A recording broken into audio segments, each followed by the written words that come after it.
గుంటూరు జిల్లా పొన్నూరులోని విజయవాడలో సీఎం జగన్మోహన్ రెడ్డిపై జరిగిన దాడికి నిరసనగా వైఎస్ఆర్సీపీ పొన్నూరు నియోజకవర్గ అభ్యర్థి అంబటి మురళీకృష్ణ ఆధ్వర్యంలో కొవ్వొత్తుల ర్యాలీ నిర్వహించారు. ఈ దాడిని ఖండిస్తున్నామని అన్నారు.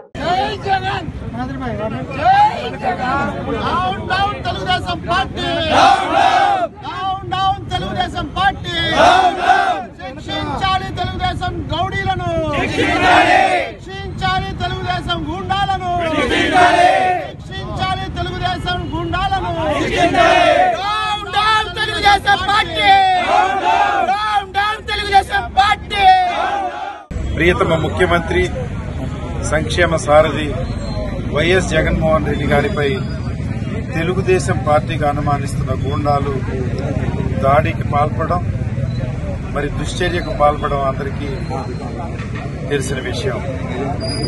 ఇటీవల జగన్మోహన్ రెడ్డి గారు ఇడుపులపాయ నుంచి తమ బస్సు యాత్ర బిగించేసి నిన్న ఈరోజు వారితో పాటు నేను కూడా బస్సులో ఉన్నాను.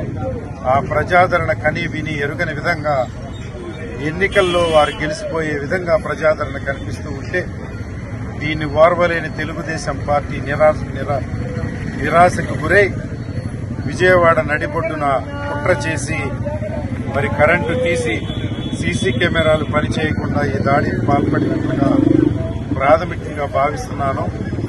అందువల్ల కేంద్ర రాష్ట్ర నిఘా సంస్థలు విచారణ జరిపి వెంటనే తెలుగుదేశం గూండాలను శిక్షించవలసిందిగా కోరుతూ ఈ దుశ్చర్యను రాష్ట్ర ప్రజలు గమనించి రాబోయే ఎన్నికల్లో తెలుగుదేశానికి బుద్ధి చెప్పడం ద్వారా జగనన్ను బలపరచాలని కోరుకుంటూ అదేవిధంగా ప్రజానీకం ఈ దుశ్చర్యను తీవ్రంగా ఖండించవలసిందిగా సవినయంగా మనవి చేస్తున్నాం.